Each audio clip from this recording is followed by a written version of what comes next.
Muy buenas tardes a todos los que nos siguen a nivel nacional. En esta oportunidad, otra vez, tal como lo anunciamos, estamos con el doctor Vladimir León. El doctor León es abogado por la Universidad Nacional Mayor de San Marcos. También tiene maestría, estudios de maestría en la Universidad Pontificia Universidad Católica del Perú, también en la Universidad de Chile. Es becario de varias cooperaciones internacionales. Además, él ha sido y es trabajador, trabaja en Congreso de la República como asesor principal desde varios años. Ha sido asesor de varios ministerios, entre ellos el Ministerio de Economía y Finanzas, Presidencia del Consejo de Ministros, entre otras funciones. Doctor Vladimir León, muchas gracias por aceptar mi invitación. Buenas tardes, bienvenido. Buenas tardes, Norman. Muchas gracias por permitirme este espacio en que podemos colectivamente pensar en el país y a través tuyo saludar a quienes nos siguen por las redes. Muchísimas gracias, Vladimir. En realidad, la intención de invitarte a este espacio es, como persona que conoces muy bien y por dentro las instituciones más importantes del país, consultarte sobre todo y hablar sobre la crisis política que atraviesa el Perú. Supongo no solamente en los últimos años, sino ya durante los últimos décadas, ¿no? En ese sentido, quería preguntarte, ¿cómo ves el Perú? Tú que has estado en diversas instituciones del Estado y en estos últimos 15 o 20 años, a mi juicio, hemos visto claramente un retroceso en varios indicadores, sobre todo de institucionalidad, indicadores de democracia, y sobre todo en el Congreso de la República vemos que cada congreso que le sucede cada vez pareciera que fuese peor que el anterior. ¿Cómo lo ves? ¿Qué opinión tienes al respecto? Mira, hay varias maneras de enfocar y de analizar el problema, ¿no? Pero la foto general es que estamos en una de las crisis del debate público más grandes de este siglo, ¿no? El nivel de deterioro del debate sobre la agenda pública ha llegado a niveles no vistos en estos últimos, yo diría, 35, 40 años, ¿no?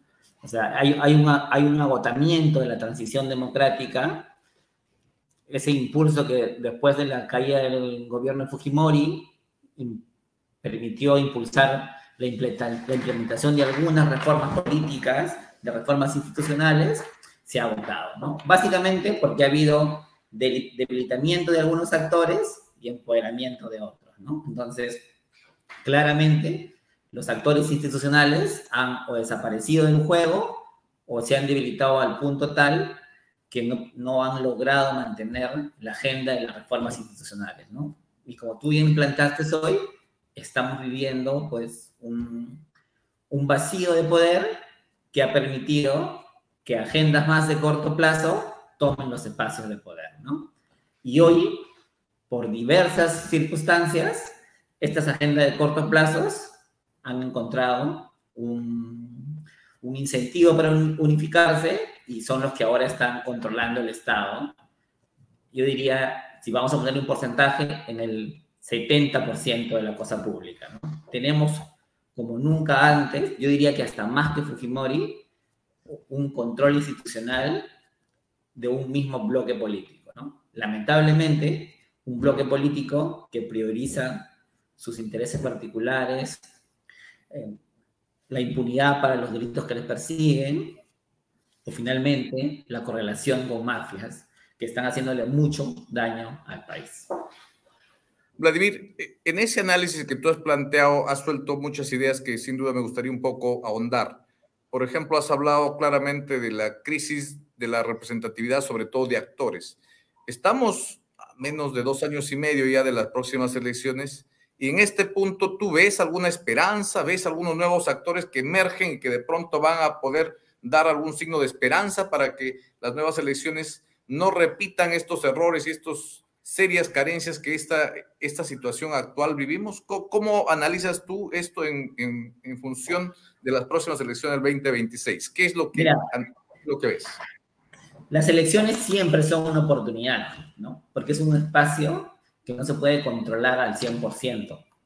El ejemplo más claro es el ejemplo del presidente Castillo, ¿no? El señor Castillo estaba fuera de las encuestas, estaba fuera de la foto de los actores políticos y no es que tuvo la capacidad, sino la población pudo ponerla por encima de un actor totalmente institucional que era la señora Fujimori, ¿no? Entonces, Lo primero que yo creo es que las elecciones son una oportunidad siempre de cambio, ¿no?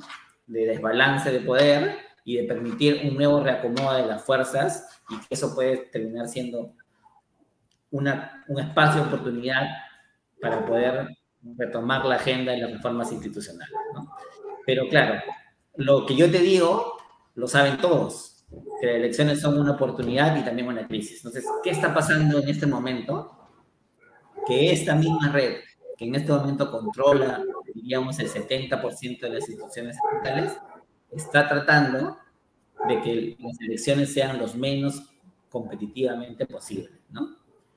Claro, no estamos en una abierta dictadura que va a poder impedir que en el 2026 haya elecciones, pero lo que está pasando, estamos viendo que se están haciendo leyes para achicar el juego de los competidores, ¿no?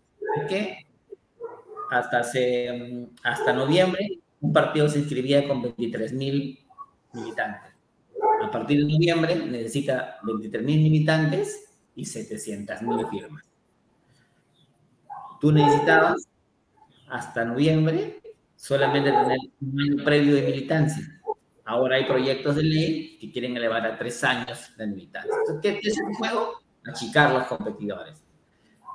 Eso fue por un lado. Por otro lado, viene lo más grosero, que es el control institucional. En agosto y en septiembre vencen los mandatos del jefe de la RENIEC y el jefe de la OMP. Y todos estamos viendo que hay una carrera por destituir a quien nombran al jefe de la OMP y al jefe del RENIEC, que es la Junta Nacional de Justicia. Entonces, lo que estamos viendo, para cerrar la idea, es usar desde el poder todos los mecanismos que puedan para ellos poder controlar a la medida de lo posible el proceso electoral, ¿no? Porque lo que no quieren ellos es que en 2026 tengan una foto en la que ellos no puedan tener el control, porque eso genera muchos riesgos para la actual coalición autoritaria que gobierna el país.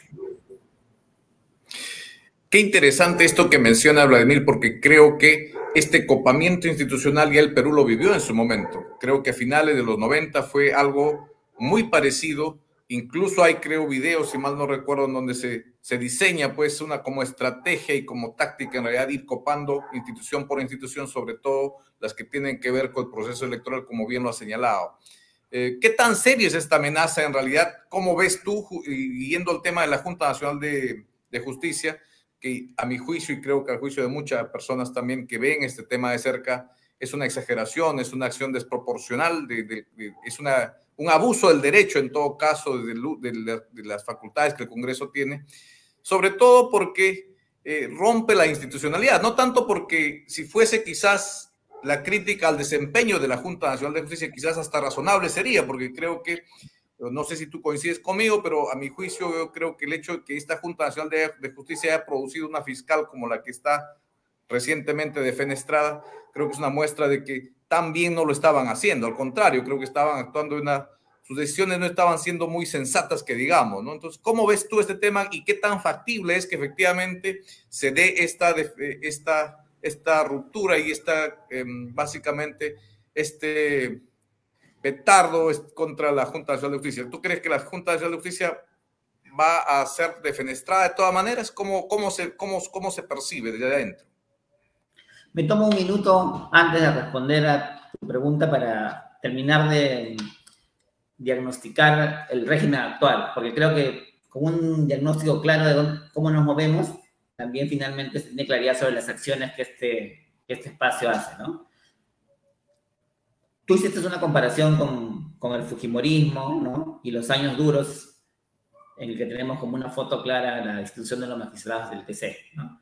Pero lo que es importante que los que nos siguen ahora en las redes deben tener en claro es que si bien es un proceso similar en términos de copamiento y como dije, en términos de extensión es mayor incluso que el fujimorismo, es mucho más débil que el fujimorismo, ¿no? Porque tú tenías en el caso del fujimorismo, en los 90, una sola fuerza que se imponía. En cambio, hoy, esta coalición negocia paso a paso, ¿no?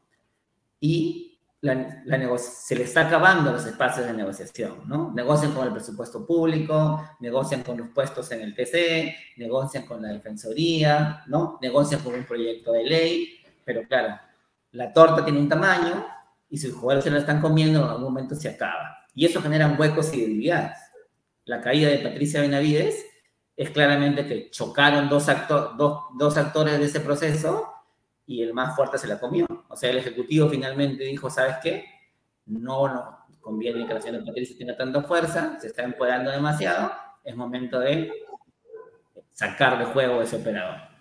Entonces, este mismo escenario de negociaciones chiquitas es también con el que se va a resolver el tema de la Junta, ¿no? Yo creo que nos queda medianamente claro que aquí ninguna causa grave existe, ¿no? O sea, lo que ha hecho la Junta Nacional de Justicia para mantener a la señora Tello como miembro de la Junta es una práctica común de ese espacio. O sea, ya la anterior Consejo Nacional de la Magistratura tenía el mismo criterio. Hay 3, 4 magistrados de la Comisión Nacional de Magistratura que, superando los 75 años, se han mantenido en el cargo. Ese es primero. O sea, no estamos ante una acción que esta Junta ha hecho, sino una repetición de una jurisprudencia estable de este espacio institucional.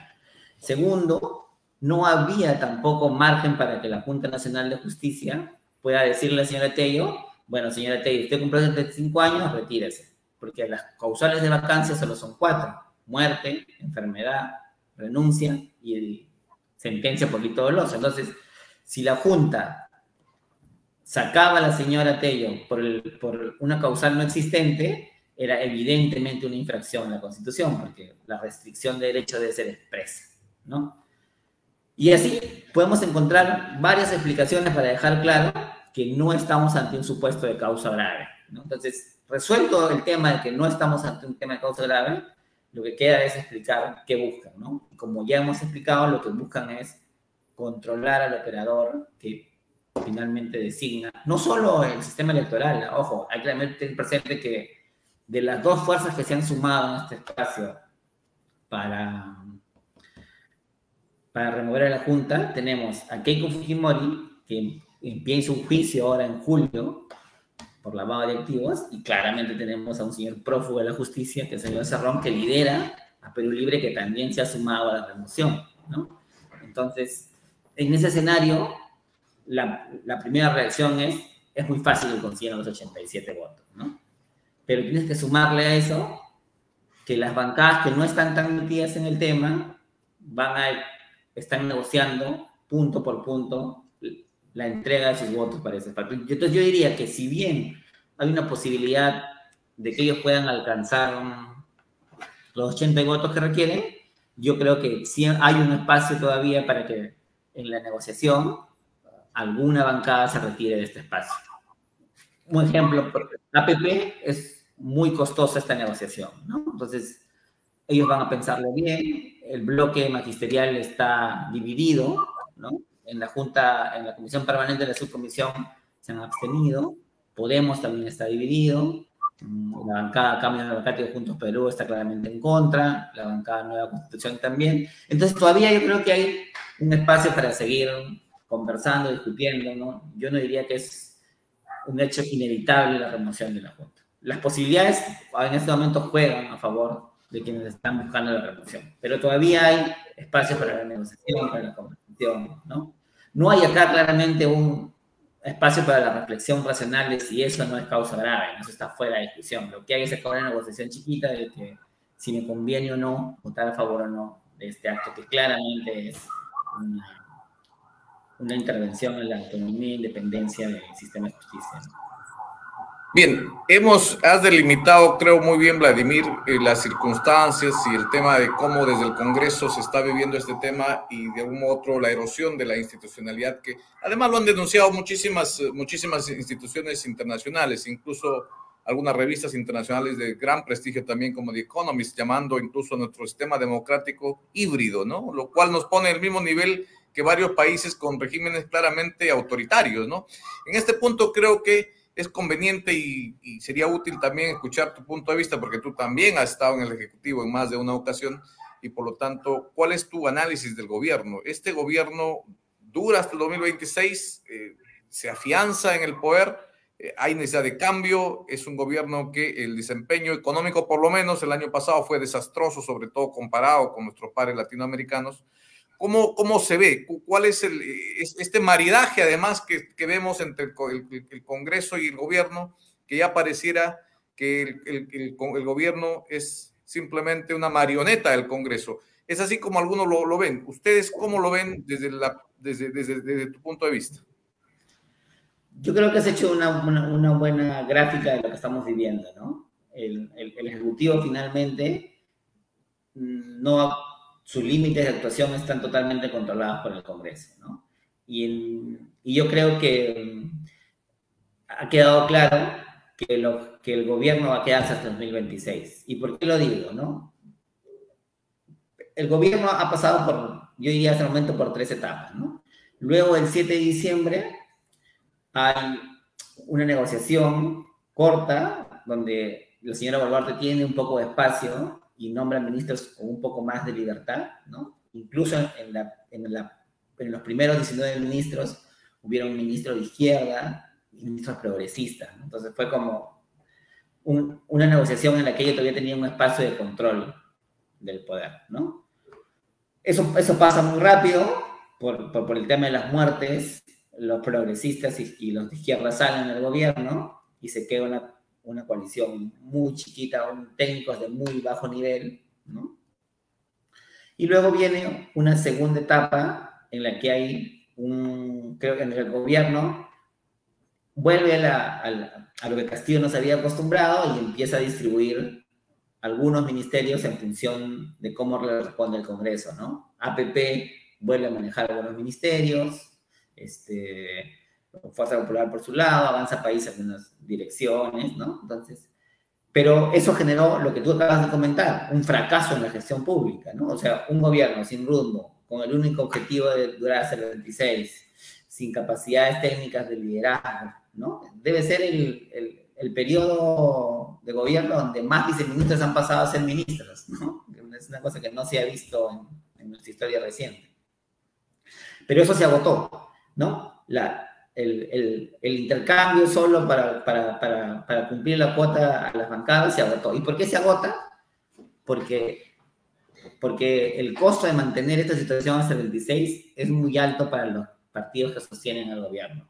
¿Y qué ha pasado claramente? Y lo estamos viendo, es que Fuerza Popular ha copado algunos ministerios con el objetivo de tener algunos logros que mostrar para que el gobierno sea viable hasta el 2026, ¿no? Tenemos ahí la negociación que se hizo pública de Luis Carranza, ¿no? Jefe de programa de Keiko Fujimori, exigiéndole a la señora Boluarte el Ministerio de Economía y los 4 ministerios que más presupuesto tienen.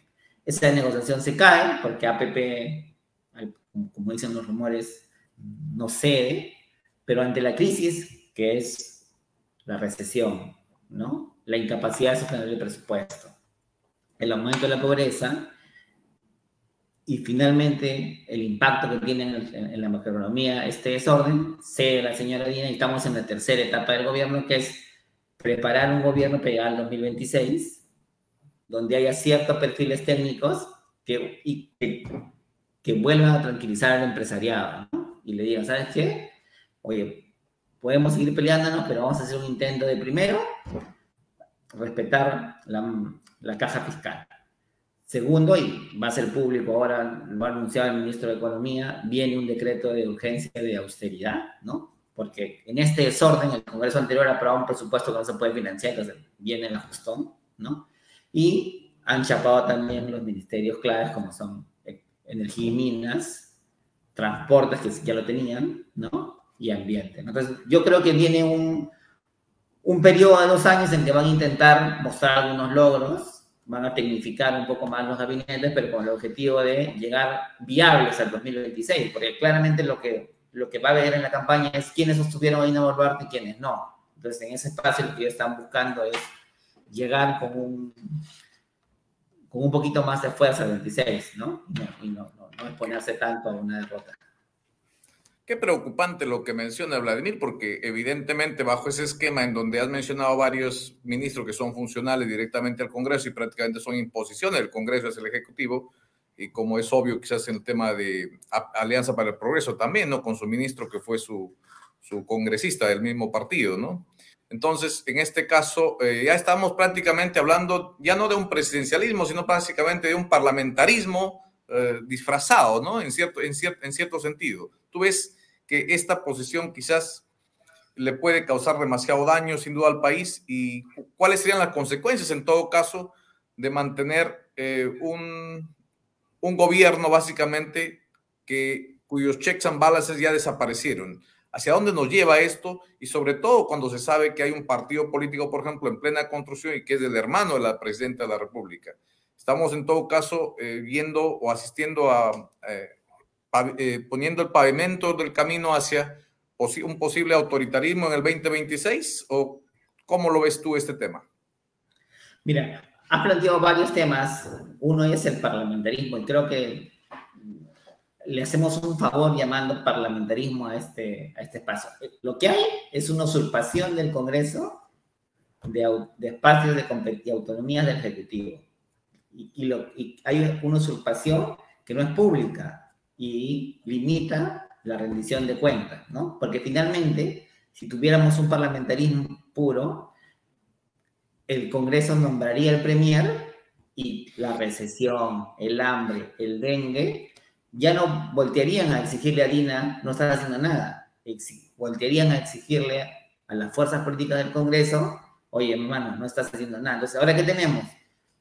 Fuerzas políticas que gobiernan y que fiscalizan a sí mismos, ¿no? Entonces, que lo que es una usurpación de poder, ¿no? O sea, no hemos ido hacia un parlamentarismo porque el parlamento exige la rendición de cuentas y la exposición pública de que el parlamento gobierna. Aquí lo que hay es gobierno desde abajo, critico públicamente, ¿no? Y al final tengo el títere, como tú dices, o la piñata que golpean. Entonces lo que hay es eso, un debilitamiento del sistema democrático que no gira al parlamentarismo, sino a la usurpación clara del poder, ¿no?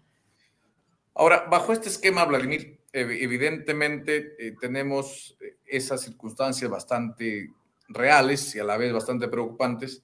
¿Cuáles son las soluciones en todo caso? Y cuando uno mira las soluciones, normalmente lo que los académicos nos dicen es, bueno, la solución está en los partidos políticos. La solución es que la oferta electoral para el 2026 sea una oferta de mejores candidatos. El tema de actores es importante.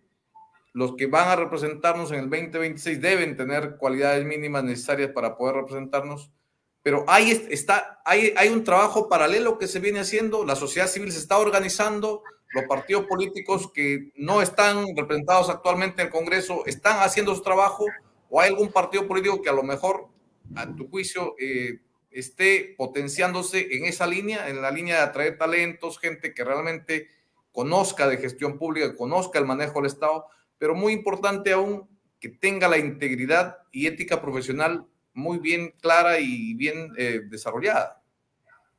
Mira, quisiera ser optimista y decirte sí, ¿no? La solución está a la vuelta de la esquina, hay que modificar un par de normas, mejorar el diseño organizacional y con eso lanzarnos a buscar nuevos actores. Pero bueno, pero no es así, ¿no?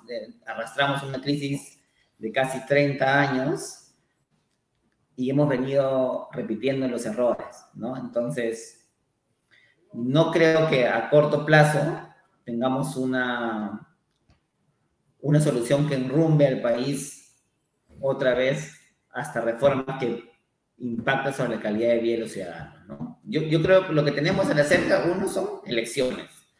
Y todas las fuerzas políticas democráticas deberían hacer un esfuerzo para garantizar que esas elecciones sean lo más competitivamente posible, ¿no? Porque eso va a permitir una nueva legitimidad política de las personas que sean elegidas y un espacio para reimpulsar la cosa pública, ¿no? Y en este debate lo que urge para las nuevas autoridades elegidas en este proceso, ¿no? Es hacer un Estado más eficiente, ¿no? Un Estado que le importe a la gente. Lo que nos está pasando es que 8 de cada 10 peruanos están en la informalidad. Y entonces cuando tú le dices, oye, hay fuerzas políticas que están destrozando la democracia, que están destrozando el equilibrio de poderes, le suena nada, ¿no? Le suena, hermano, yo tengo que levantarme a las 6 de la mañana, tomar 5 buses para poder ganar 30 soles al día y regresar. No sé qué me está diciendo cuando tú me hablas de defendamos la democracia, la institucionalidad, la independencia de poderes, ¿no? Entonces, la informalidad ha crecido, hay 8 de cada 10 peruanos que no interactúan con el Estado en su día a día.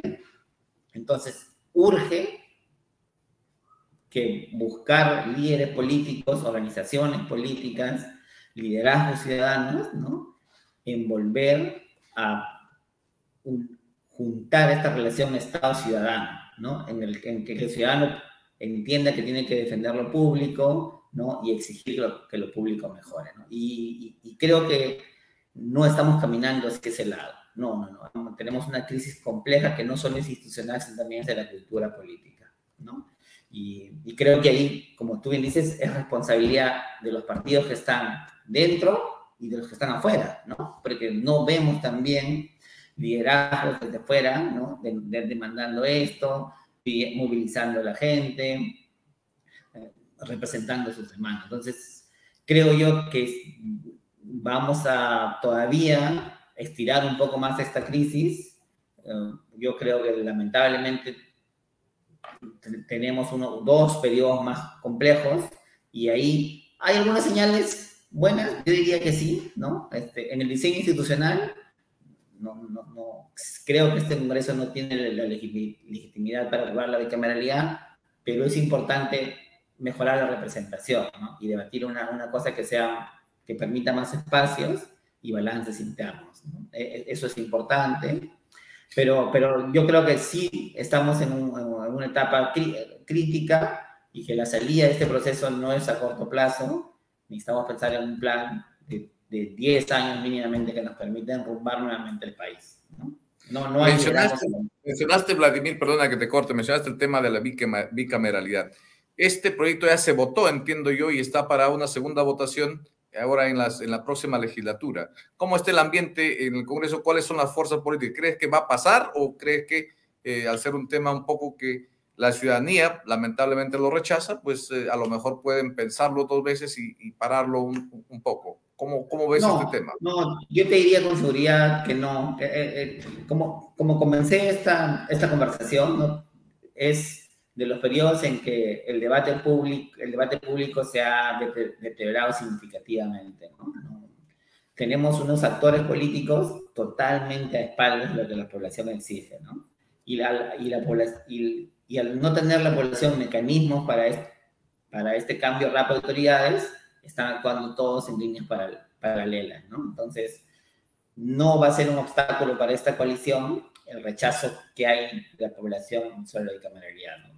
Claramente vamos a acabar en marzo con la bicameralidad aprobada en segunda votación y entiendo yo que en lo que queda de esta legislatura que termina en julio va a haber la modificación del reglamento del Congreso para que el 26 se elijan senadores y diputados. Yo creo que eso es irreversible, que ya es un hecho que va a retornar la reelección de congresistas y vamos a volver a un sistema bicameral, ¿no?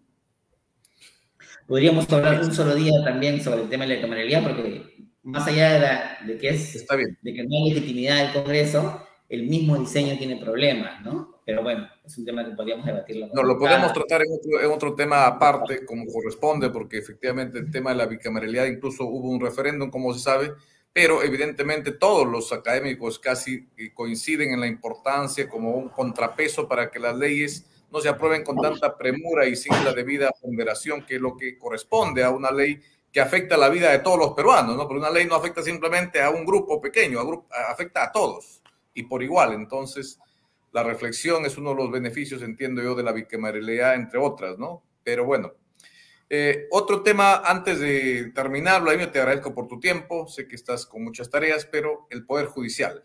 Evidentemente, yo pienso que una reforma que pueda realmente llevarnos quizás a tener un mejor Estado, un Estado más funcional, involucra necesariamente en que los tres poderes del Estado se sienten y puedan conversar y decidir cuáles son las líneas a seguir para poder actuar de manera más fortalecida. Yo veo también el Poder Judicial y el Ministerio Público, por ejemplo, muy peleado, muchas cosas que no están funcionando bien y muchas quejas, sobre todo por la altísima provisionalidad en el Poder Judicial y el Ministerio Público. ¿Qué hay de cierto en estos temas? Mira, el intento de reforma que significó el Seriafus, ¿no? Que fue una reforma avalada por organismos internacionales que tenían como objetivo, ¿no?, garantizar el acceso de los ciudadanos a un sistema de justicia autónomo, independiente, que respete derechos fundamentales, ha sufrido el mismo corte que otras grandes reformas del país, ¿no? O sea, como tú bien dices, los esfuerzos para mejorar, para reducir la provisionalidad se han parado. Recuerda que hemos tenido casi año y medio sin Consejo Nacional de Magistratura, es decir, sin nombramientos, sin ratificaciones, sin procesos administrativos.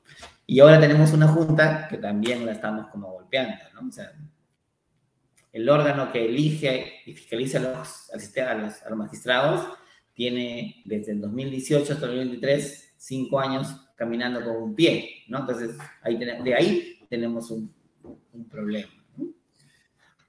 A esto se asocia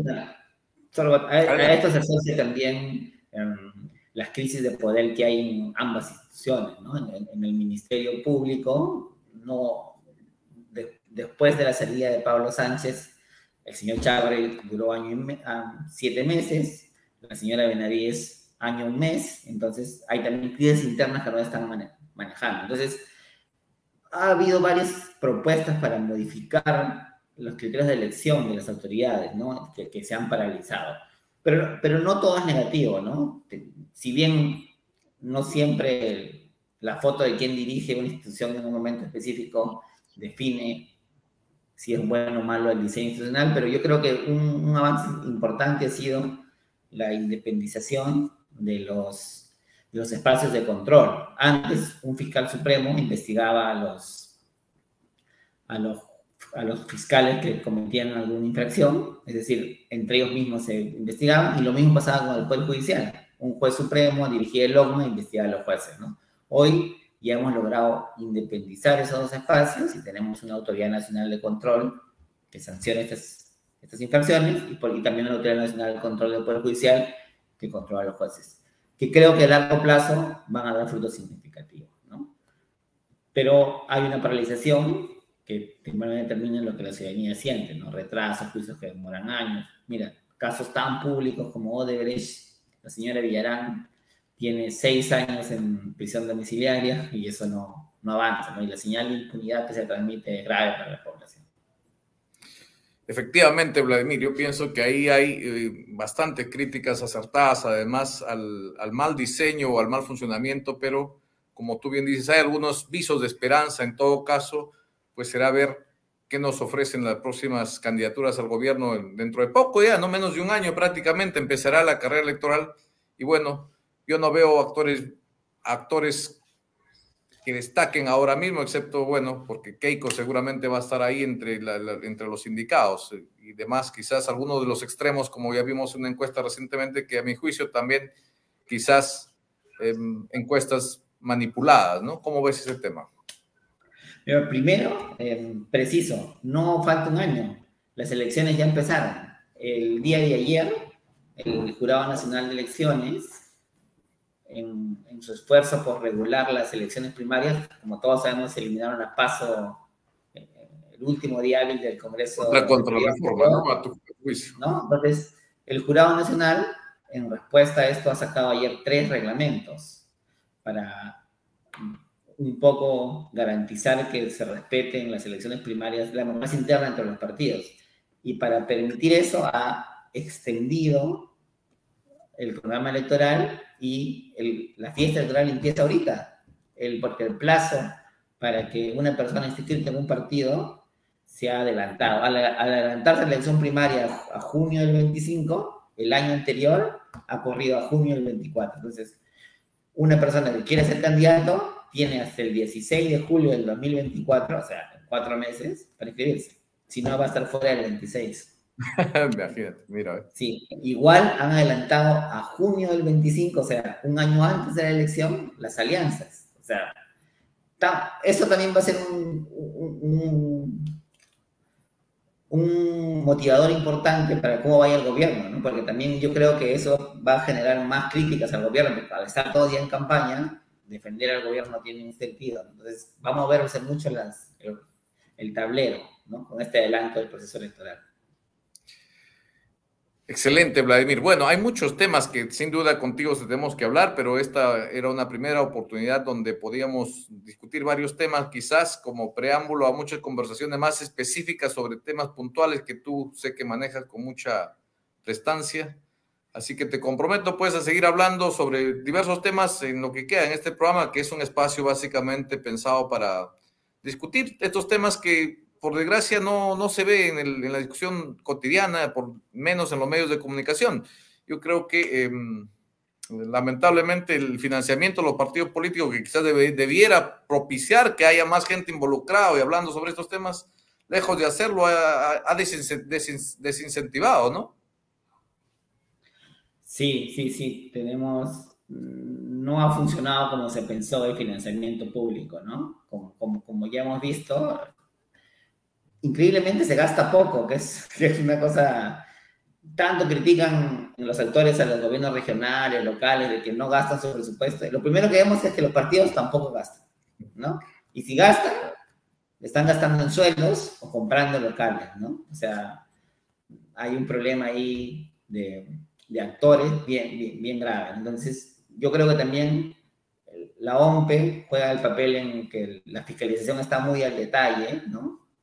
Y, o sea, están multando con 40.000 soles a una persona que pintó a 99 metros de un colegio y no a 100, ¿no? Y estás dejando que la tortuga se te pase, ¿no? Pagándole a Vladimir Cerrón 15.600 soles mensuales como si fuera ministro, ¿no? Entonces, ahí también creo que el foco de supervisión de la OMPE no está totalmente centrado. No digo que no sea importante, no digo que no sea su función, pero habría que priorizar el foco y mejorar, ¿no? Y quizás establecer programas de acompañamiento a los partidos, porque también hay un problema de que se le exige a los partidos más de lo que su capacidad operativa permite. No sé si tú, pero yo soy militante de una organización y sé que es totalmente complejo conseguirte un personal, un tesorero, un administrador, ¿no? Entonces, el nivel de tareas administrativas que la ley actual exige un partido es también un incentivo para que haya una presa fácil del dinero caliente, vamos a llamarlo, ¿no? Entonces, yo creo que ahí también se requiere un acompañamiento de los desarrolladores electorales a los partidos a cómo gastar el dinero, ¿no? Mecanismos. O sea, podría hacerse una central de administración, o sea, como la SUNAT hace con los bodegueros y les facilita la contabilidad todo, el Estado podría tener como, ¿no?, un espacio operativo que facilite a los partidos a gastar, a comprar, a diseñar planes operativos, en fin. Yo creo que eso ayudaría significativamente. O en todo caso, cortarle también el financiamiento, que podría ser otra opción. Pero Vladimir, el tiempo se nos está yendo. No creo en el corte de financiamiento, pero sí, se nos ha ido el tiempo. Norman, nuevamente muchas gracias por la invitación. Otra vez saludar a las personas que nos siguen por las redes sociales y estamos a tu disponibilidad para seguir conversando sobre estos temas.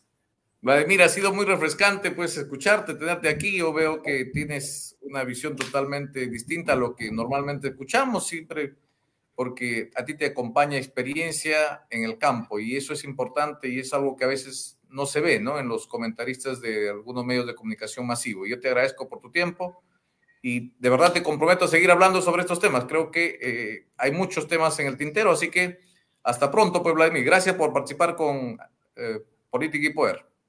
Gracias a ti. Hasta luego. Chao. Gracias.